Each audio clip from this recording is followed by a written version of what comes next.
Dobar dan i dobrodošli u još jednu video kolumnu VRN. Danas, onako sa posebnim zadovoljstvom, premijerno predstavljam pesmu sa festivala Sremsko-Karlovački pesnički brodovi, pesmu Ko da sam se ovde rodila, koja je posvećena Sremskim Karlovcima, koje ja inače mnogo volim. Na festival je stiglo oko 300 pesama, 6 je po redu bio, znači prošle godine 2020. Konkurencija je zaista bila jaka. Pesme koje su zavredile, one su se i našle u zbirci ili zborniku poezije sa ovog festivala.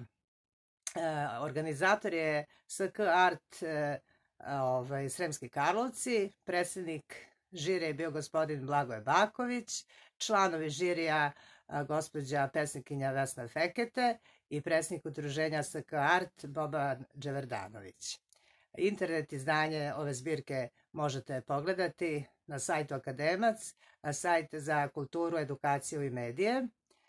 Moja pesma se našla u zborniku ove poezije sa festivala i jako sam onako ponosna i srećna i čast mi je bila što sam i učestvovala i što se pesma našla sa ostalim kolegama pesnicima, da se zahvalim svim organizatorima, svim kolegama pesnicima i da im pošaljem ovako jedan lep i srdačan pozdrav iz Zemuna. U to ime, pesma Ko da sam se ovde rodila. U Karlovcima sam jednom bila, crno vino pila, pevala uz tamburaše, srce lečila, ma ko da sam se ovde rodila.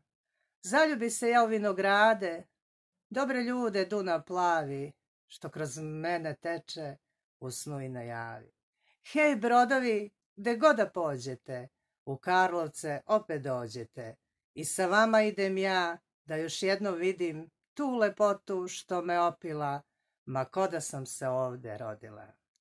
Vezana je duša moja s pesnicima našim slavnim, odjekuje Sremom ravnim, pesma čuje se do kraja sveta.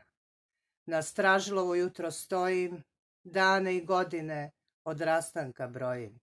I seti se sna iz detinjstva i u trenutku se rastuži, i seti se sna iz detinjstva, da ja stadoh ti produži.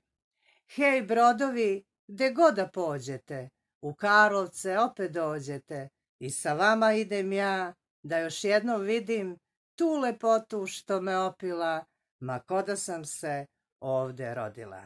Kao što rekoh, festival Sremsko-Karlovački pesnički brodovi, pesma Ko da sam se ovde rodila i Vera Milosavljević. Veliki pozdrav za sve i poljubac.